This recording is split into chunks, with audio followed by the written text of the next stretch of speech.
What's up, everyone? Welcome to another episode of Keeping It PG. I am Dione Bolding, and this is my man. Charlotte Shepherd, aka Shep. Follow me on Instagram. Yeah, Charlotte_Shepherd. follow him everywhere. He's doing it. We're back again, two guys from PG County who are giving our perspective. When we say PG County, we say Prince George's County. That is what we mean. And we're in Maryland, right outside of Washington, D.C., and it is a very affluent community, county, one of the top wealthiest counties, African American counties in the nation. But at the same time, there's ways about Prince George's County, about PG County, that makes it unique and distinct of itself, and stereotypes that come with it that we have to overcome inside our county and outside our county. And we're just here to give our perspective on that in all different shapes and fashions, with our faith, our family, our beliefs, our interactions, what we do for jobs, how we talk to people, minister to people, work with people. And so that's just our perspective. So thank you for coming. Hope you enjoyed the other two episodes. Go and check those out from last week. Somebody just celebrated a birthday on this podcast, and it wasn't me, so it was somebody else.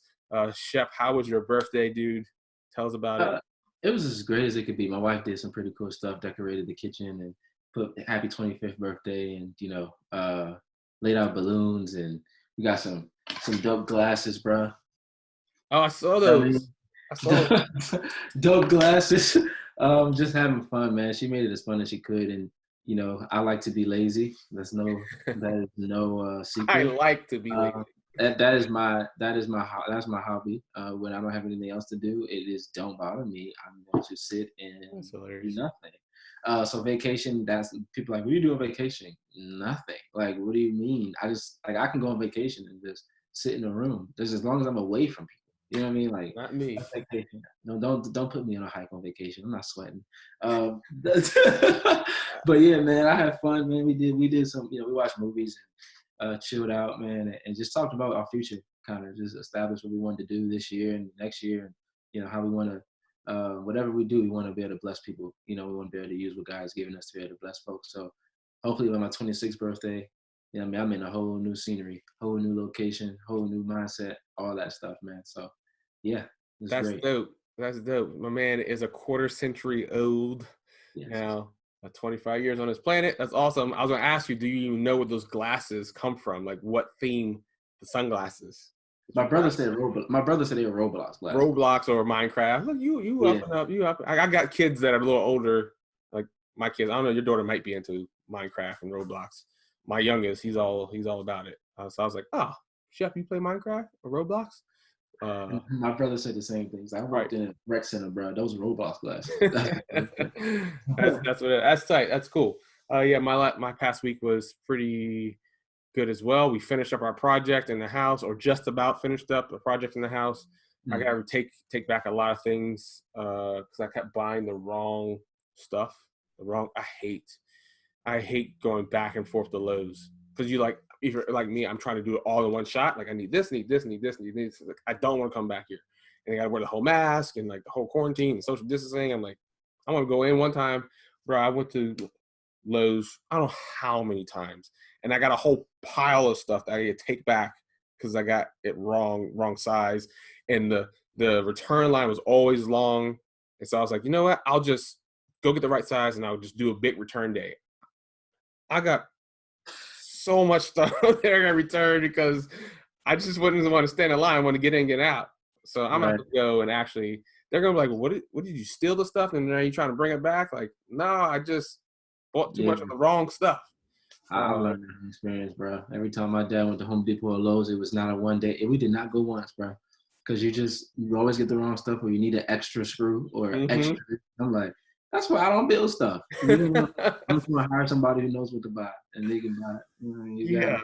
Well, we did hire a little bit, but some of it we had to do ourselves. So yeah, that's finally coming to an end.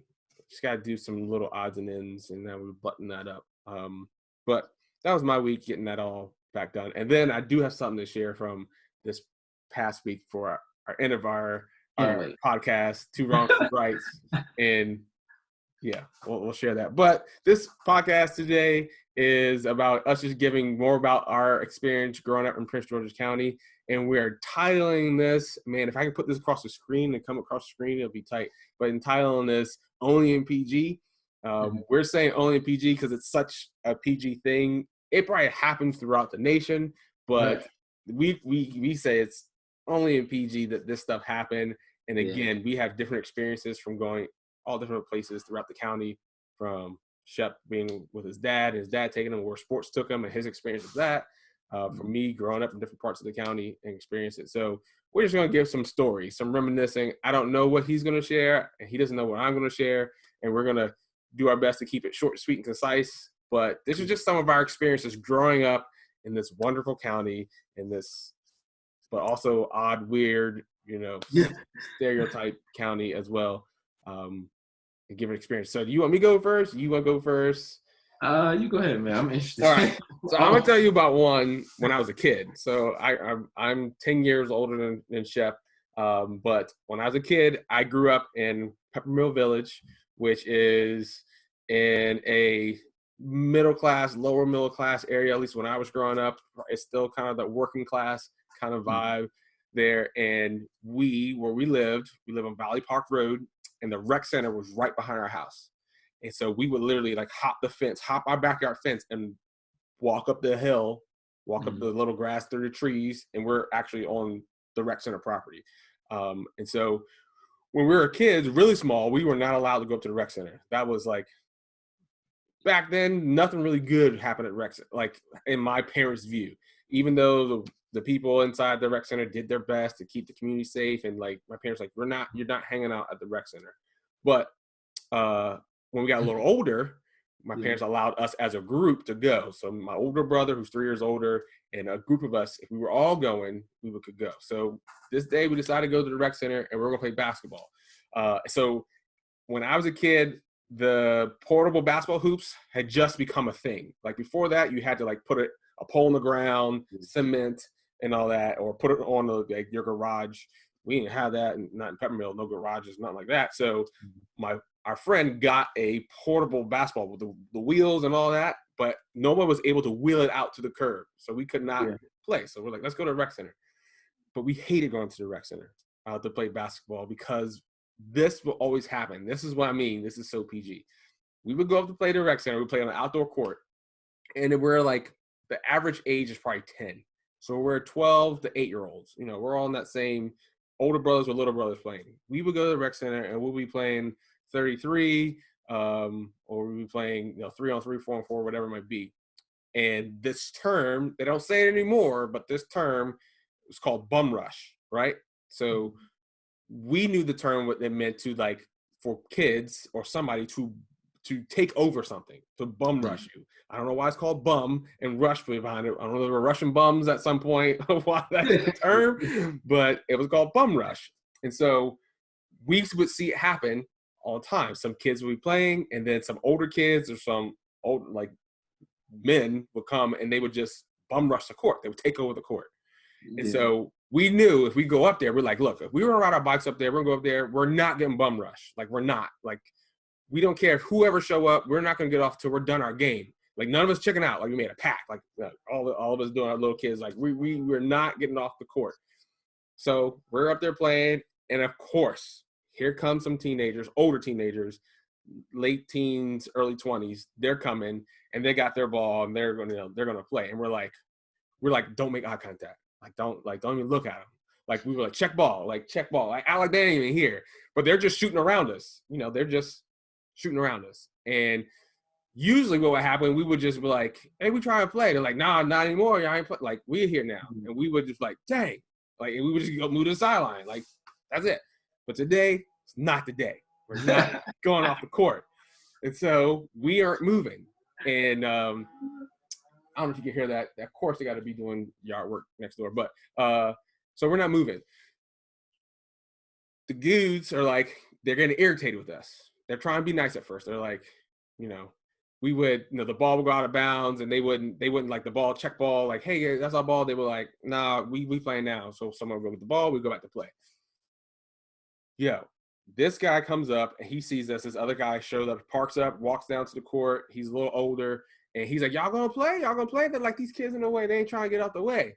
And he's like, he looks at, oh, he's like, little cuz, little homies, y'all done. We about to play, and we're like, we're not done yet. My man pulls up his waistband, pulls a gun. He's like, y'all done. I said, we done. we done. We out. He never pointed it at us. He never cocked it or anything. He just showed that he had. And he wasn't even playing. Like, he was one of the dudes that was just there to whatever. He's like, y'all done. And we're like, yep, you right. We done. Went home to my parents. They were like, we getting up out of here. It's time to go. But that was like to me a PG moment. That was like you know, and that probably happens in other rougher neighborhoods or some show of force. But for me and our friends, we were like, okay, they about that life, and we not. Y'all can have the court. You know what? Yeah. We ain't gonna come back up here no more. Y'all can have it. So that was like one of my first, like, yeah, okay. That was crazy to me. Definitely, and I'll continue the theme of C Pleasant while we're here, because the crazy thing is, I you know, C Pleasant is where I spend a lot of time. Peppermill is who I ended up playing football for, in Boys and Girls Club. My brother, Khalik, and we played for Peppermill. My dad coached. I mean, I played for Peppermill for 8 years. Yeah. You know, so that's C Pleasant was. You know, that's where we roll. That's where we at Monday through Saturday. Right. You can make it there. You can make it anywhere, right? You can make it anywhere. So, right, if you can play in Peppermill, you be ready for when you go out to the suburbs to play, right? So I got I guess like 2 or 3 of these real quick. Like the first one was, man, we were practicing. I was 9 years old. No. I was 7 or 8, man. We were at John Carroll Elementary School, which is like, you can see FedEx Field almost from John Carroll Elementary School, right? And that's where we used to practice. It was like another one of those little rec centers where there was always like, it was a school and it had basketball courts and it was this big old field.